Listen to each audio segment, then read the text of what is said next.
જય Ganesh, happy morning. કેમ છો તમે બધા?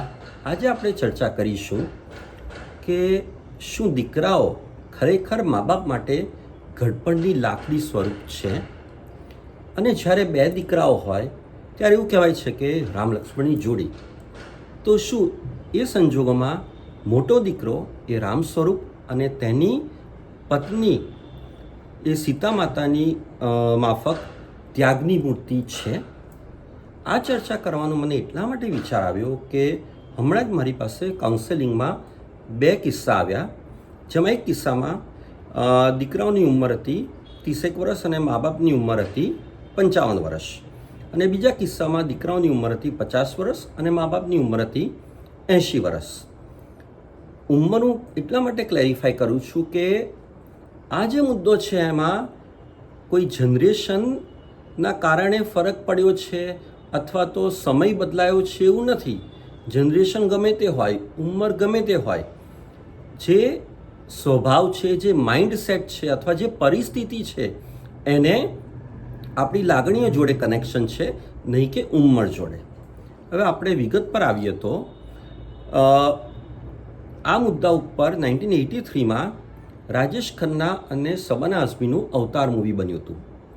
2003માં અમિતાભ બચ્ચન અને હેમા માલિનીનું બાગવાન મૂવી બન્યું હતું, અને 2018માં અમિતાભ બચ્ચન અને ઋષિ કપૂરનું 102 નોટ આઉટ મૂવી બન્યું હતું, જે સૌમ્ય જોશીના લખેલા નાટક ઉપરથી બનેલું મૂવી હતું.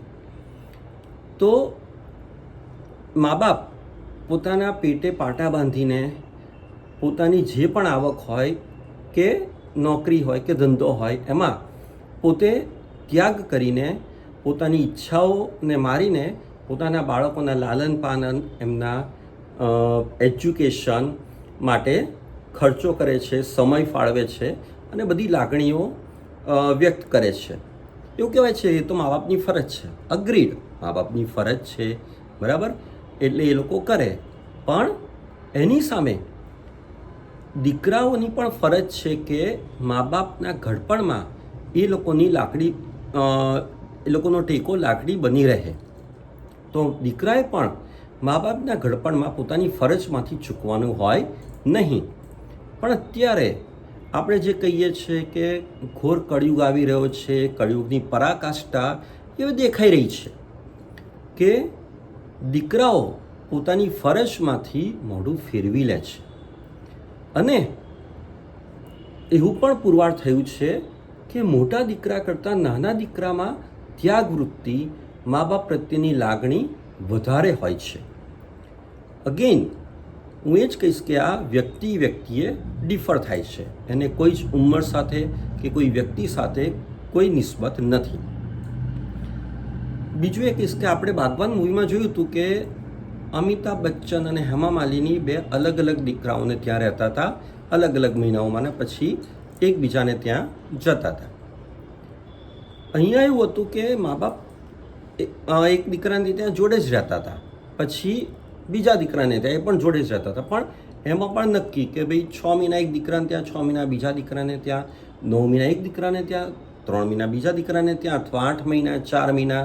અને એમાં પણ જો દીકરાના જે બાળકો હોય, એટલે કે મા બાપ માટે પોતાના પૌત્ર પૌત્રી, એ લોકોની માની લો કે 10મા કે 12માની એક્ઝામ આવતી હોય, કરિયર યર જેને કહેવાય, તેમાં ડિસ્ટર્બન્સ ના થાય એટલે મા બાપ બીજા દીકરાને ત્યાં જાય. હવે એ જે દીકરો ભણ્યો હોય એ પોતે પણ મા બાપને ત્યાં એક રૂમ રસોડું હોય કે 2 રૂમ રસોડું હોય એમાં ભણીને પોતાની કરિયર ડેવલપ કરી હોય, અત્યારે જે લેવલે પહોંચ્યો ત્યાં પહોંચ્યો હોય, અને એ જ મા બાપના કારણે શું પોતાના બાળકોને ડિસ્ટર્બન્સ થાય?